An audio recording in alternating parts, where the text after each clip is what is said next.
데살로니가 전서를 이제 거의 다 읽어가죠. 이 데살로니가 전서를 이 바울이 쓴 이유를 한번 생각을 해보면 이 두 가지 이유가 가장 컸습니다. 이 첫 번째는 이 바울이 3개월 정도 전도하고 세워놓고 온 교회라 이 바울에 대한 생각이 조금 섭섭함이 있을 수 있었고, 두 번째는 그 교회가 당하고 있는 이 현장, 그 박해 현장과 또 여러 가지 고난의 현장이 있었기 때문에 그들을 격려하고 힘주고 또한 그들에게 마음을 좀 나눠서 오해를 풀어주기 위해서 이 편지를 썼다라고 이해를 했습니다. 그래서 앞서서 말했듯이 이제 바울이 내가 나오려고 나온 게 아니라 어떻게 보면은 나는 너희와 언제나 함께 있고 싶고 다시 돌아가고 싶은 마음이 굴뚝 같다, 뭐 이런 얘기를 하고, 또 반면에 또 얘기를 하기를 지금 환난을 당하는데 참 그걸 잘 견디고 있고 힘을 내고 있고 또 하나님께서 더 힘 주실 것이다, 뭐 이런 얘기들을 이제 격려와 칭찬을 하게 되죠. 이제 이렇게 되면은 바울이 할 이야기는 거의 이제 메인은 끝난 거예요. 이제 4장부터는 그래도 불구하고 데살로니가 교회 안에서의 바울이 꼭 하고 싶은 얘기, 그러니까 교회가 당하고 있는 당면한 문제들이나 교인들이 지금 고민하고 있는 그 문제를 조금씩 더 짚어주고 그들이 더 하나님 안에서 아름다운 공동체로, 하나님의 거룩한 공동체로 자라기를 원했던 것 같아요. 그래서 이 바울은요, 지금 오늘 이 4장부터 그들에게 실제적으로 도움이 되는 삶에 대한 이야기들을 나누기 시작하는데요. 그 첫 번째 이야기가 뭐냐면 바로 성적인 거룩함에 대한 것이었습니다. 예, 우리 함께 3절의 말씀을 같이 한번 읽어보겠습니다. 3절 말씀입니다. 시작.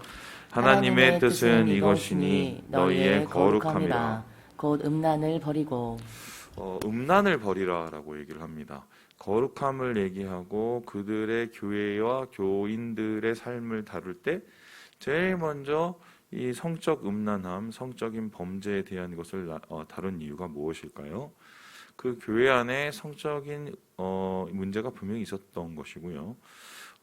그리고 이 고대 이 사회, 이 로마 사회에서는 이 성적인 범죄가 굉장히 만연되었기 때문입니다. 이 성적인 범죄가 어떻게 이루어졌냐면요, 크게 두 가지로 생각을 해볼 수 있었어요. 왜냐하면 이 남성 우월, 그러니까 남성 우위의 문화가 있었습니다. 그래서 여성은 일종의 재산처럼 여겨지거나 아니면은 그들이 일종의 다룰 수 있는 어떤 도구처럼 여겨질 경우가 많았습니다. 그래서 여성에 대한 이 여권이라고 그러죠. 여권은 말할 것도 없었고, 그리고 이 여성이 가지고 있는 최소한의 것을 존중할 수 있는 마음조차 없는 분들이 많았죠. 그래서 여기에서 이제 뭐라고 이야기를 하냐면요, 6절에 보니까 분수를 넘어서 형제를 해하지 말라라고 이야기를 합니다. 한마디로 최소한 그들에게 존중의 마음을 가지는 것이 바로 하나님이 원하시는 거룩이다. 세상 사람이 다 하듯이 군림하여서 자기의 아내와 또한 자기에 있는 권속들을 그런 식으로 성적인 놀이개로 아니면 자기의 만족을 풀어줄 어떤 대상으로 여기지 말라는 것입니다. 뿐만 아니라 그들이 이런 음란한 문화에 노출되었기 때문인데요. 5절에 보면 이런 얘기합니다.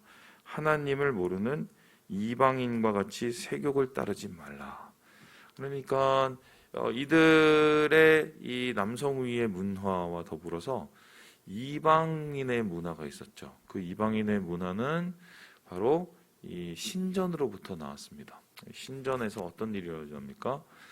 거기에서 가서 사제에게 헌금을 하고 그 사제로부터 받은 뭐 은혜라고 표현하나요? 그들식의 은혜. 그래서 거기에 있는 이방 신전의 창기들과 함께 놀아나는 것이 그 당시에 소위 말한 이 신전 생활이었어요. 이게 여기서 끝나는 것이 아니라 도시 자체가 이 전체가 이러한 이 이방 신전의 문화, 우상 문화 속에서 움직였는데, 예를 들어서 가장 대표적인 게 디오니시스의 축제입니다. 우리로 따지면 바카스 있죠, 바카스. 바카스 축일날에는 대놓고 모든 사람들이 술에 취하고 방탕함과 음란이 노출되는 날이에요. 쉽게 설명을 해보면 그 남미의 카니발 아십니까? 카니발 뭐 브라질 가면 뭐 카니발 되게 유행이잖아요. 그때 일어나는 뭐 이 범죄, 성적 타락, 또 여기저기서 일어나는 이 사회적인 문제들이 엄청나고 사람도 많이 죽는다고 있는데, 그 카니발이 절대로 안 없어지죠. 그게 이제 그 관광거리가 되어서 수입원이 될 뿐만 아니라 그 카니발 자체를 통해서 사람들이 일종의 스트레스도 풀고 위로를 받기 때문인데요. 이 재밌는 게 카니발이라는 게 왜 생겨났냐면요. 이걸 사육제라고 하지 않습니까? 근데 이 사육제가 사순절하고 연결된 겁니다. 그거 아세요? 사순절이 뭡니까? 예수님의 이 고난을, 십자가 죽음을, 그리고 부활을 기대하면서 40일을, 그 전에 40일을 거룩함으로 지내는 날이에요. 그럼 40일을 거룩하게 지낸다는 것은 뭐 기도도 열심히 하고 신앙생활도 열심히 하고 말씀도 열심히 읽으라는 소리뿐만 아니라, 이 중세 시대는 좀 이것을 좀 더 거룩히 보내자는 의미로 고기나 아니면은 뭐 여러 가지의 음식을 뭐 우유나 뭐 이런 그 가공류죠. 그것도 못 먹게 만들었어요. 그래서 사람들이 이게 너무 힘드니까, 40일 너무 힘드니까 어떻게 시켰냐면 40일 전에, 야 어차피 40일 동안 아무것도 못 먹는 거 우리가 아주 그냥 다 풀어서 다 먹고 다 치우자 이러면서 한 3, 4일을 소위 말해서 먹고 싶은 거 다 먹고 놀고 싶은 거 다 놀고 그리고 무슨 고기 다 잡아먹고 이런 시간을 둔 거예요. 그게 카니발이에요. 그러니까 그 카니발이 일종의 사순절을 이제 앞두고 자기 한풀이하는 이 날이었는데요. 그 문화가 소위 말해서 지금까지 계속 내려오면서 소위 말해서 죄 짓는 날로 이렇게 변해버리는 거죠. 마찬가지로 이 디오니시스, 그러니까 이 바카스 축일 날에는 그런 식의 영적 타락과 또한 이 뭐 이방신으로부터 나오는 또 여러 가지의 음란함들과 이런 것이 마을 전체를 통용되어서 사람들에게 다 나타났습니다. 그러면 목사님 그거 참여하지 않으면 되지 않습니까? 이렇게 얘기할 수 있는데, 이게 각각 마을의 길드나 아니면 마을에 있는 무슨 이 상인들을 중심으로 이 축제를 지원하지 않으면 왕따가 됐어요. 왕따가. 그러니까 어쩔 수 없이 울며 겨자 먹기로 이 축일에 참가를 하거나 같이 음식을 먹거나 같이 그런다, 이 성적 음란에 빠지는 일이 있었는데요. 다른 사람들이 다 하니까 내가 뭐 이거 조금 해도 뭐 이렇게 생각할 수 있잖아요. 그러면서 이러한 옛 습관들에서 아직도 벗어나지 못하는 교인들이 데살로니가 안에는 있었던 거예요. 그래서 이 바울은요, 그거는 분명히 죄라고 얘기를 합니다. 죄는 죄죠. 왜 죄인가? 우리의 몸이 곧 하나님의 성전이기 때문입니다. 하나님의 몸인 우리의 성전, 하나님의 처소인 우리의 성전을 그렇게 더럽히면 결론적으로 우리가 하나님의 거룩한 성전이 되지 못하는 것이요, 결국 우리 안에 하나님이 거하지 못하고 하나님의 거룩함과 그 거룩함의 열매를 나타내지 못하게 되는 악순환이 이루어지게 되는 거죠. 그래서 바울은 이렇게 얘기를 하는데요. 우리 함께 8절의 말씀을 같이 한번 읽어보겠습니다. 시작. 그러므로 저버리는 자는 사람을 저버림이 아니요 너희에게 그의 성령을 주신 하나님을 저버림이니라. 이렇게까지 얘기를 하는 거죠. 이 소리는 뭐냐면 정신을 똑바로 차리고 아닌 건 아니다 라고 정확하게 지적을 하고 있는 것입니다. 쉽게 설명을 해볼게요. 그렇지 않습니까? 죄 짓고 예배가 드려지나요? 물론 우리가 매일매일 죄를 짓고 이러지만 하나님께서 심각하게 여기시고 우리의 마음을 심각하게 더럽히고 또 우리의 이 소위 말해서 삶을 심각하게 오염시키는 죄가 있는데 그 죄를 버젓이 짓고 나와서 예배드리기가 쉽습니까?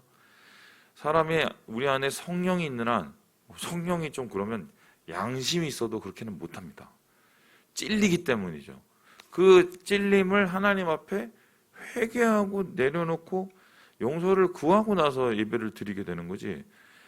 그런 찔림이 있음에도 그렇고 뻔뻔하게 예배를 드리는 건 이건 사실 진짜 예배자의 마음이라고 할 수가 없는데요.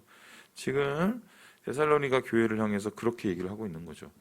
아니, 너희들은 예배자고 예수 그리스도의 사람들이고 하나님의 백성인데 그런 음란한 문화와 또한 끊어내지 못하는 너희의 삶의 나쁜 열매들을 가지고 어떻게 하나님의 백성으로 성령의 전으로 살아갈 수 있겠느냐? 그거 하지 말라라고 이야기를 하고 있는 것입니다. 더불어서 오늘 바울은 데살로니가 교회에게 이렇게 이야기를 하는데요. 우리 함께 11절의 말씀을 같이 한번 읽어보도록 하겠습니다. 11절입니다. 시작. 또 너희에게 명한 것 같이 조용히 자기 일을 하고 너희 손으로 일하기를 힘쓰라. 데살로니가 전서를 볼 때마다 가장 놀라운 것이 이 작은 교회, 이 연약한 교회가 어떻게 서로를 사랑했는지에 대한 이야기입니다. 이 9절에 보면 이렇게 얘기해요. 형제 사랑에 관하여서는 내게 쓸 것이 없다라고 얘기합니다. 그만큼 한마디로 이 작은 교회 안에서 공동체가 서로 사랑하고 서로 마음을 합하는 일들이 되게 강렬하게 일어났던 것 같아요. 그런데 이게 그냥 거기서 끝나는 게 아니라 10절을 보니까요.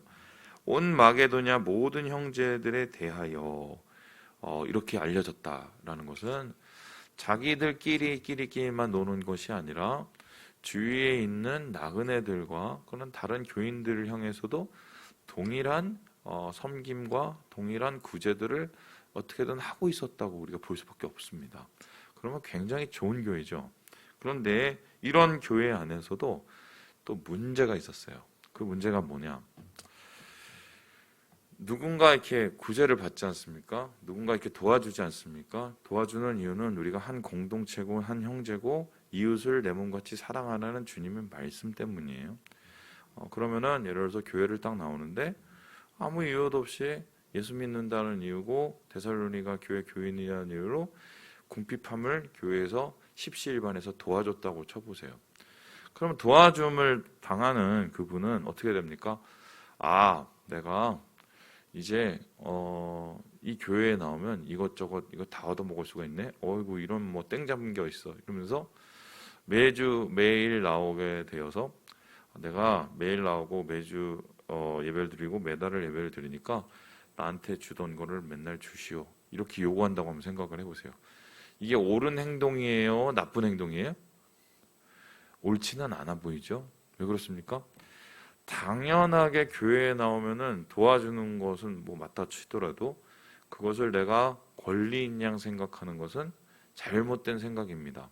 그 이유가 무엇이냐면 예를 들어서 고아나 과부나 일을 할 수 없는 형편이거나 아니면 어떤 사정으로 몸이 아프거나 그런 분들은 그런 환경이 개선될 때까지 교회 도움을 받는 것이 맞지요. 그런데 일할 수 있고 자기가 뭔가 누군가를 도와줄 수도 있는 노동력이 있음에도 불구하고 일을 하지 않는다.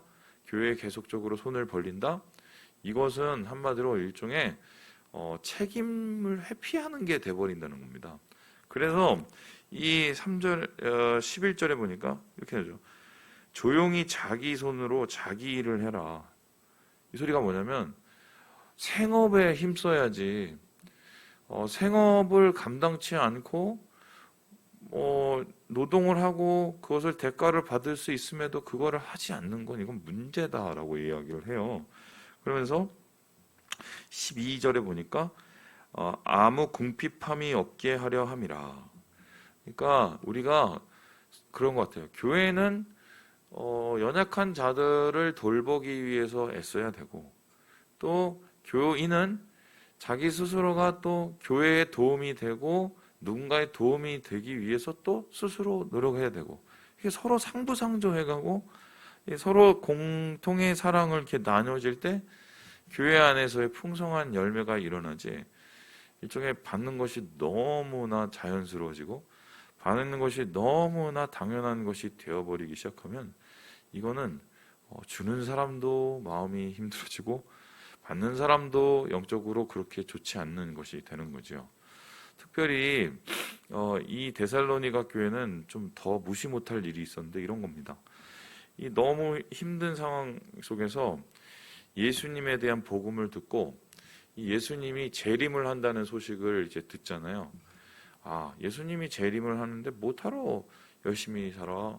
그냥 열심히 기도만 하다가 예수님 오시면 그냥 그때 올라가면 되지. 그러면서 생업을 포기하고 소위 말해서 신앙생활만 열중하시는 분들이 있었던 것 같아요. 일종의 뭐 종말론자들이죠. 그런 분들에 대한 삶을 바울이 다루기를, 예수님이 내일 오더라도 오늘 우리는 한 그루의 나무를 심고 오늘 우리는 우리의 삶을 살아가고 그곳에서 하나님의 뜻을 이루는 것이 맞다라고 얘기를 합니다. 그래서 바울은 이러한 서로가 서로를 돌아보는 마음, 서로가 서로에게 짐이 되는 게 아니라 서로가 서로에게 힘이 되어지는 공동체의 관계를 지금 데살로니가 교회에게 이야기를 하고 있는 것이죠. 예, 말씀을 마칩니다. 교회는 주님의 거룩함을 이루어가는 곳이라는 것을 다시 한번 기억하시고요. 오늘 하나님께서 나를 통해서 이루기 원하시는 거룩함이 무엇일까?